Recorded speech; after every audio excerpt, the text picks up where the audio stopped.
ایک حدیث میں سیدنا ابو ہریرہ رضی اللہ تعالیٰ عنہ فرماتے ہیں کہ سئل رسول اللہ صلی اللہ علیہ وسلم، صحابہ نے جناب نبی کریم صلی اللہ علیہ وسلم سے سوال کیا کہ دنیا میں وہ کون سے عمل ہیں جس کی وجہ سے انسان کثرت سے جنت میں داخل ہوں گے؟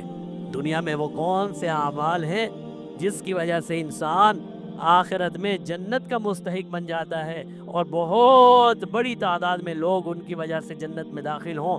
جناب نبی کریم صلی اللہ علیہ وسلم نے فرمایا، اللہ سے تقوی، اللہ کا خوف اور اخلاق حسنہ۔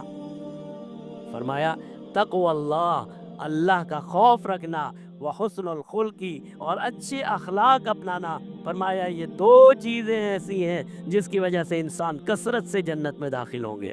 ایک تو یہ کہ انسان کے دل میں اللہ کا خوف بیٹھ جائے، اور جب خوف بیٹھ جاتا ہے تو پھر انسان اللہ کا مطیع اور فرما بردار ہو جاتا ہے، اور دوسری چیز انسان کے اخلاق اچھے ہو جائیں۔ اور وہیں پر صحابہ نے دوسرا سوال کیا، فرمایا یا رسول اللہ صلی اللہ علیہ وسلم، یہ بتلائیے کون سے وہ اعمال ہیں جن کی وجہ سے انسان کثرت سے جہنم میں داخل ہوں گے؟ کون سے وہ اعمال ہیں جن کی وجہ سے انسان کثرت سے جہنم میں داخل ہو جاتے ہیں؟ اکثر لوگ انہی وجوہات کی وجہ سے جہنم میں جائیں گے۔